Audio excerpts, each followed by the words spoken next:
to the Business and Bubbly podcast. This is the place for women in business who are on the journey of building their big ideas and want to have fun along the way. It's for those of us who also know we aren't meant to do business or life alone. Hi, I'm Charity Majors, your host and the founder of Business and Bubbly. Think of this kind of like the can I pick your brain chats that you've always wanted to have with those who are doing epic things, plus business besties, hype girls, and getting into massive action towards your next big idea all in the same place. Oh, and bubbles, because if you're not having fun along the way, you're not doing it right. Together, we'll unlock what it means to be seen, known, heard, and championed all along the ups and downs of entrepreneurship and being a woman in business building big dreams. Each week, I'll bring you a quick sip business tip, as well as interviews from top experts that make you feel like you're getting bottle service for your business. We're having the raw and real conversations and chatting about all the things, the messy middle, the pivots, scaling, the good days and the bad days, because here we do real. It's where we can work hard, play hard, cry it out, and dance it out all at the same time without being judged. This is a place where we are in the arena together and we are each other's biggest fans because most of us have enough comments from the cheap seats. It's where our too much is par for the course and where the gaps of our not enough are filled in by the other epic women that are around us. It's where we can be unapologetic about the mission we are on, about the big dreams on our heart, and the business we are building without having to be perfect or have it all together, or even pretend to. It's a supportive community where business is being done amongst like-minded women, because when money gets in the hands of good women, great things happen. It's a place where you have the support around you to get out of your comfort zone and go after your big ideas, because even when you fail forward or when you reach the top, you know it won't be alone. Also, if you know anything about me, you'll know that I'm obsessed with creating platforms that lift up other women to be seen and heard and known. So with that in mind, I'd like to invite you to list your business on our directory called Find Women in Business. All you've got to do is text the word directory to 833-231-8098, and I'll text you the link back to get your free listing. This is also a great way to connect with other women in business from around the world, so definitely check it out. And now let's get to the good stuff. Grab a glass of your favorite beverage, Prosecco, bubbly water, or whatever your flavor is, and let's dive in. Are you with me? Here we go.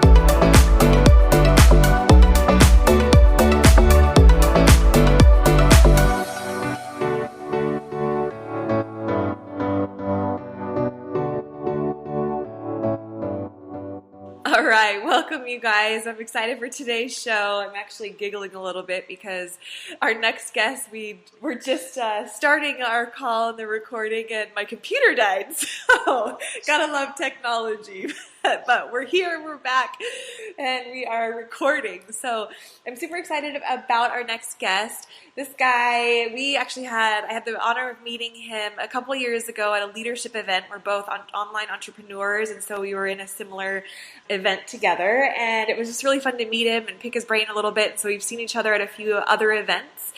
And I just thought he would be perfect for this topic of mindset. So JJ Birden. Some of you guys may have heard of him. He's a former NFL football player. He was a wide receiver for 9 years. And obviously being that elite level of athlete status, you gotta have some sort of a mindset. I mean, I played volleyball in college. I went over to Europe to play professionally for a little bit, and it wasn't necessarily my my flavor, so I came back home. But to just be at that elite status, there's got to be some mindset stuff some nuggets that we're going to be able to draw out of JJ. So I'm excited that he's on the call. So he's obviously a former NFL football player, but today he is a best-selling author. He is a motivational speaker, and like I mentioned before, he's an entrepreneur. He is building an incredible team. He is moving and shaking things and empowering others to live their best life. So JJ, thank you so much for being on the call today. Hey Charity, thanks for inviting me. It's exciting to be on here and happy to share whatever positive content I can share to the listeners to help them to perform at the highest level. Yeah, absolutely. Well, let's start with your story, because obviously, like, being an NFL player, being a best-selling author, all of these things, like, this requires some mindset, but you weren't always those titles. So let's take us back a little bit. Like, tell us a little bit about your story and who you are as JJ. Definitely. Well, first I'll let you know I live currently in Scottsdale, Arizona. I'm born and raised in Portland, Oregon. Been married for almost 26 years to my college sweetheart, Raina.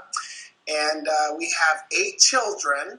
Wow. Quick little story on that. We have 3 biological children. And 9 years ago, we got a call from my nieces and nephews in Tulsa, Oklahoma.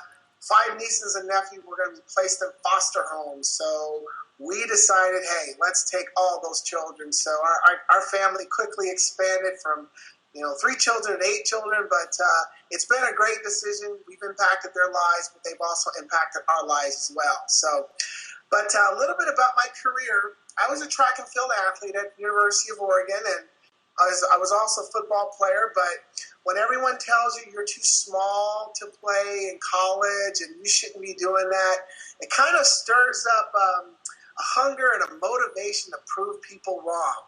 And so I walked on the Oregon football team just to see if I could make it, and I made the team. And 4 years later, I was drafted in a 1988 NFL draft, which surprised me. I was really locked in with track and field, and I qualified for the 1988 Olympic trials in the long jump. So that's kind of where I was hoping to go. So I went to the Cleveland Browns, who drafted me. I went to their rookie camp. Third practice, I tore my ACL ligament in my left knee. So track was done. Hello, NFL. And that's really kind of what led to me playing. I got hurt. I stayed on IR for a year. And then the next year, I started to realize that, I can play in the NFL. And my focus was getting healthy. But that injury turned into 9 years. I played 9 years. I was with Cleveland and then Dallas, and the bulk of my career with the Kansas City Chiefs, and then finished with the Atlanta Falcons. So often when I share that story, I like people to know that because sometimes when you see someone who's been successful, you just see the end result. For sure. They don't know the story. They don't know the journey. And I definitely had a lot of obstacles, but maintained my focus and determination, and was able to play in a big man's game. But as you said today, hey, what I do now is I want to inspire people, and I do that, as you said, as an entrepreneur, an author, and a speaker today. I love that. Well, I love how you were able to take a negative situation, that torn ACL, and I tore my ACL and my meniscus, so I know exactly what it feels like. I did it snowboarding. But just to take that and that negative situation and still turn it into a positive, I love that. That's so great. So then what got you into being a best-selling author? What got you into speaking, into entrepreneurship? So obviously we've had this great athletic career. Now, where is this shift coming from, and what do you hope to do with it? Well, I think when I was playing, I never thought I would play as long as I did. I knew how hard it was to make it to the NFL, let alone stay. The average player plays 3.2 years. So my goal was at least beat that, Then I took 1 year at a time. But I tell you, around year 5 or 6, I was already planning for life after football because I didn't want to be another statistic, another player who, just didn't make smart decisions and weren't able to make that transition. So when I retired, I first dove right into the corporate world. My wife and I owned a couple different businesses in the fitness equipment industry and the medical industry, and because I thought that was the dream. That was the American dream, own my own businesses. And I dabbled in that for about 9 years, and it just wasn't as fulfilling as I thought it was going to be. Even as an owner, there were just so many elements I couldn't control, and dealing with, I had 2 medical companies. So I was dealing with Medicare, and my fitness equipment company the sales were determined by the economy. And so that's kind of when I started looking in other areas, because I thought, my mission is really, how can I help people live a healthy lifestyle, mentally, physically, and financially? And just focusing on that mission kind of led me first as being an entrepreneur, focusing on health and wellness. How can I help people get healthy, get good nutrition? And then the book was something I knew I was going to write at some point because I was 5'10", 157 pounds in the NFL. I was the lightest player during my 9 years. And I always knew there was a story there because it was very challenging to play in that game at that size. And I thought, there's probably so many people in the world who've had opportunities or something that they wanted, and for whatever reason, they didn't go after it. Maybe someone told them they couldn't do it. They lost their focus. Who knows? But the point is, I thought if I could write a book called When Opportunity Knocks, 8 Surefire Ways to Take Advantage, it could be like a blueprint for helping anybody achieve an opportunity that comes their way. And that's what we were able to do with this book we released last summer. It became an Amazon bestseller, and I'm proud of it because it's my words. I wrote it, and it's really to impact everyone. So that was a perfect setup for now being a speaker too, where I can really get out there and share a message to a variety of audiences. And I really love what I'm doing now. That's so great. So then when it comes to mindset and those 8 surefire ways of really taking that opportunity and reaching it, what are some tips that you would have for our listeners today? Yeah, I think mindset is so, so important. I almost think, I always talk about recipe for success, and I'll say first, what's your passion? What's the reason why you're doing what you're doing? What's your why? But then after that, I come with the mindset, because you have to mentally prepare yourself for a journey. Prepare yourself for something you're going to go after. And if you're not mentally there, it doesn't matter how bad you want it. If you're not mentally strong, you're not going to be successful. I mean, you've got to see yourself being successful. You got to see yourself making the commitment, and you got to see yourself being prepared to deal with the obstacles that come along the way. One thing I always tell people to focus on when you talk about mindset is staying positive. Keeping a positive mindset, because when you're positive, you see the bright spot of everything. You see the good side of everything, the good, the bad, the ugly. You deal with an obstacle, there's always a bright side, because there's a chance you can win. There's a chance you can get better. There's a chance you can be successful. And when things don't go right, you see, these challenges as almost a blessing in disguise. I mean, like my knee injury. I hurt my knee. Some people, that would have just mentally crushed them, but I thought, what's the blessing in disguise? Well, let's see. I'm going to go to the NFL for a year. I'll be on IR. I have no pressure. I can collect a check for a year. Take my time. You see the bright side. So I think staying positive is a key element to having the right mindset when you're going after anything. I love that. That's awesome. So then speaking of staying positive, what are some ways that you start your day? Because obviously how we can start our day sets everything up. A lot of people reach for their phone, they're checking their social media, they're checking their email, so they're starting their day with other people's crap instead of what they want to intentionally do. So how do you start your day? Well, I tell you, I start my day really the night before. I check my schedule. I think having that schedule, the plan for the next day, is really key to having a great day. I think it was Susan Sly has a quote. She says, the enemy of success is disorganization. I love that quote. Yeah. So the night before, I prepare for a successful day. So when I wake up, I already know what the schedule is. I know what I'm doing. I know, the activities, the calls and everything. And then I go to the gym. Then I go get the workout in. I think there's no better way to really launch your day by getting that physical activity in place so that you can feel good about yourself. The endorphins are pumping, you're feeling great, and you're ready to take on the day. So once I do that, then I lock in my schedule and I just go to work after that. Awesome. So what are some other mindset things? So coming from not only an elite athlete, but a best-selling author, mindset-wise, if you do find yourself in a funk, how do you get yourself out of it? Yeah, a lot of times what I try to do is, if I kind of get myself in a funk, I realize that, okay, success is not going to be given to you. It's a journey. There's always going to be obstacles. There's going to be challenges. So I know that when it happens, I know they're just bumps in the road. And I'm a very organized person, so I always have some kind of structure, some kind of plan in place. If I have a goal, here's the goal that I'm trying to achieve. I make sure that I create a plan, I review the plan, and then I execute the plan. So that if I get off track, I can always jump right back on the plan and follow that success pattern that I've laid out. Because I've seen a lot of people who are like, they'll have this goal, this vision, this something they want, or this dream, and it stays in their head.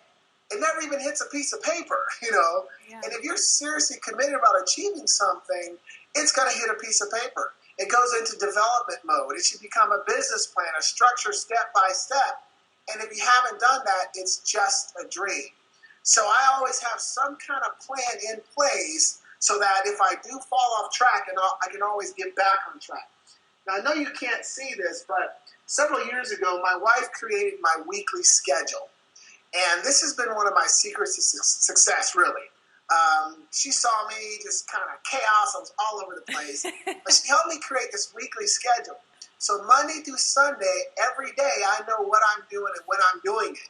When I'm doing my activities for my business, or when I'm, online marketing, when I am doing my calls and when I'm not available. When it's family time, when it's date night, so having a day-to-day weekly schedule is another thing that's always kept me on track. That's awesome.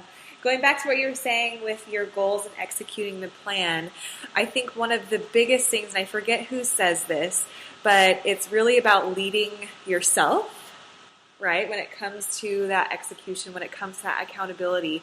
But sometimes some people are externally motivated by other things, and they can fall off the wagon, whether it's with their weight loss goal or their, book journey or their entrepreneurial or their business or whatever it might be. So what are some tools that you find to stay accountable? And if you do kind of veer off in left field, whether it's with procrastination or distraction, how do you then hold yourself accountable and get back on track? I think I always start with the beginning of the process is why am I doing what I'm doing? Yeah. It comes back to that. What's your passion? If what you're doing is really, really important, if it is, you'll do whatever it takes to achieve it. That's why I love to start with that point, because we all have something that drives us. We all have something we want, something that excites us. And it's got to be so strong, because if it is, then the process to get there is not a challenge. It's not a challenge. You're going to do whatever it takes. So for myself, I'm always reviewing, me being a speaker, the reason why I'm being a speaker, is it still driving me? Is it still strong? Is it still getting me jumping out of bed, being excited? Me being an entrepreneur, am I still doing it for the right reason? Do I still have that passion? Because if I don't, then I got to review it, and I got to find maybe something else that's going to be a motivating factor. But if I do, I make sure that's in front of me all the time. I mean, being a father of 8 children, that's enough motivation for me. Every day I want to go full speed ahead, I think I was talking to my wife recently. I said, one of my goals, one of my things that drive me is that I have 8 children. And I'm not going to pay for 8 weddings, I said, but wouldn't it be cool if I could give each kid $5,000 or $6,000 and say, hey, go do this with your wedding? I mean, things like that really inspire me to work harder and harder. So I think for everybody, when you have that dream, you've got to find out, okay, why are you doing it? Are you doing it for a strong enough reason? If so, then you're committed to get after it. If you're not, then you might have to reevaluate and make some changes. So how do you find that why? How do you unwrap it? How do you get to that deep core motivation that pushes you through the hard days, that pushes you through the no's, that pushes you through the obstacles? Because sometimes people, I feel like, and I've done this before too, where it's this surface why. It's this easy thing, but all of a sudden we come up against this obstacle and it's not enough. It's not a big enough why. So how do you dive deeper? How do you motivate your team or other people to find that deeper why? Great question. And in chapter 1 of my book, I actually talk about this. I talk about this in my book, When Opportunity Knocks, 8 Surefire Ways to Take Advantage. And because like you said, it's for some people, they kind of struggle at this and they're not really sure what that is. And so I have these questions. Say, ask yourself these questions. What do I want in life? What am I going after? What's going to make me happy? What's going to excite me now? What's important to me? What fuels my fire? What inspires and motivates me? And what's going to make a difference in my life? And I think if a person asks those types of questions, I think they're going to find it. They're going to find it somewhere. But they got to take your time, because it doesn't always just pop up. Sometimes it takes a little time as you begin the journey. You're not really sure why you're doing it, but all of a sudden it pops up. So I just encourage people to ask themselves those questions. If you don't know right away, don't panic. Just stay the course, and the reason why you're doing it will pop up. And when it does, it just drives you like crazy. Bad days, good days, you're still going full steam ahead, and you're doing whatever it takes to achieve the goal. So then what's the mindset that someone should be in while they're doing this? Because sometimes what I find is if people are in this lower vibration or lower energy, or they're kind of swamped with life and reality and bills and a job that they don't like, they tend to not dream bigger than that. The questions that you are asking, that you are having them ask themselves, are the bigger questions. Like, what was it when you were little that you thought that you could do anything? Like, what were those big dreams? What were those things that drove you? Because now, especially as adults, like sometimes just life can really bury those. So what's the mindset that you are asking people to be in when they are asking themselves those questions? And sometimes I ask people, go back to the beginning. Go back to the beginning of things and what drove you back in the day. Because when I look at myself, where the starting point was, it was when I was young. I was growing up in Northeast Portland, and I saw a lot of my family members and friends make some decisions that I thought, wow, why are they doing those things? And they struggled. So early on, I made the decision that I wanted to be successful. I wanted to break the cycle. I wanted to do something else. And that, from the beginning, is what kind of fueled me along the way and really ultimately led me to be on the path that I'm on right now. So sometimes I encourage people to kind of go back in time and find out, what was that spark? What was that thing that took place in your life where you started seeing things differently, where you wanted more, where you really wanted to make the change? Because one thing that we all have to understand is, if you want something, if you want success, it starts with you. It starts with the man in the mirror. It's about controlling what you can control. And you can control what you do every single day. But you've got to take the time to evaluate yourself and find out what's important to you. Absolutely. I love that. So if you could share one more point from your book, one more of the 8 ways, what do you think would be a great one for our audience today? Let's see. I think I'm probably going to say chapter 6, Silence the Doubters. Ooh, yeah. That's one of my favorite chapters because we all have had those people who try to shatter our dream. Yeah, the haters. Yeah, we've had them. And I call them the dream stealers. Yeah. The people that wanted to steal your dream. And they're going to be along the way. It's part of the process. And unfortunately, many people give in to the dream stealers, and they let the dream stealers win. So I spent a lot of time in that chapter talking about, no. You don't let the dream stealers win. You use their negative fuel and turn it into positive energy and let it fuel your passion to go farther, to go longer, to be more successful. And I remind them that, if someone does not understand your dream, that's okay. It's not their dream to understand. It's yours. As long as you're committed to it, that's what's most important. And then make sure that you associate yourself with positive people that support your cause. They're going to root you along the way because we need that cheering audience. We need that support along the journey. So I would say, as a reminder, don't let the dream stealers win. You use their negative fuel as energy so that you can go on to be successful. For sure. I love that. One of my favorite sayings is success is the best revenge, right? Absolutely. That's good. I love it. Well, JJ, thank you so much. I'm sure people are going to want to know more about your book and just about mindset tips and tricks that you have. So how can people get a hold of you? How can they get your book? Where can they find you? Well, basically, the best place to reach me is jjbirden.com. That's kind of the hub, jjbirden.com. You can access me from there to all social media platforms. I'm under the name JJ Birden. You can also purchase my book there. It's available on Amazon, but if you want a signed copy, you want to get it from jjbirden.com, and I'll be signing it. And the thing about the book, Charity, it's for everyone. It's very generic. It doesn't favor a profession or anything. It's generic. It's for everybody, young and old, male, female, doesn't matter, because we all have opportunities in life. And if I can help people seize those opportunities and really take advantage of it, that's what I want to aim to do. Awesome. I love it. Well, thank you again, JJ, for your time. This has been such valuable information. I'm excited for the listeners to reach out to you and to dive in and to grab hold of your book. So make sure that you guys order that on Amazon for sure. What's the name of the book again? It's When Opportunity Knocks, 8 Surefire Ways to Take Advantage. I love it. Well, thanks again, JJ, for being on the show. It's been an honor. Yeah, thank you, Charity. I appreciate you having me on, and keep up the good work. Thanks. Thank you so much for listening to the show.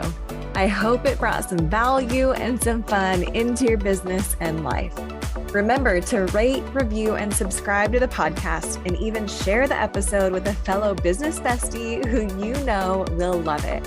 It helps us continue to attract top-level guests and reach more and more women who are on their journey in business just like you. Remember that when money gets in the hands of good women, great things happen. Cheers to your success.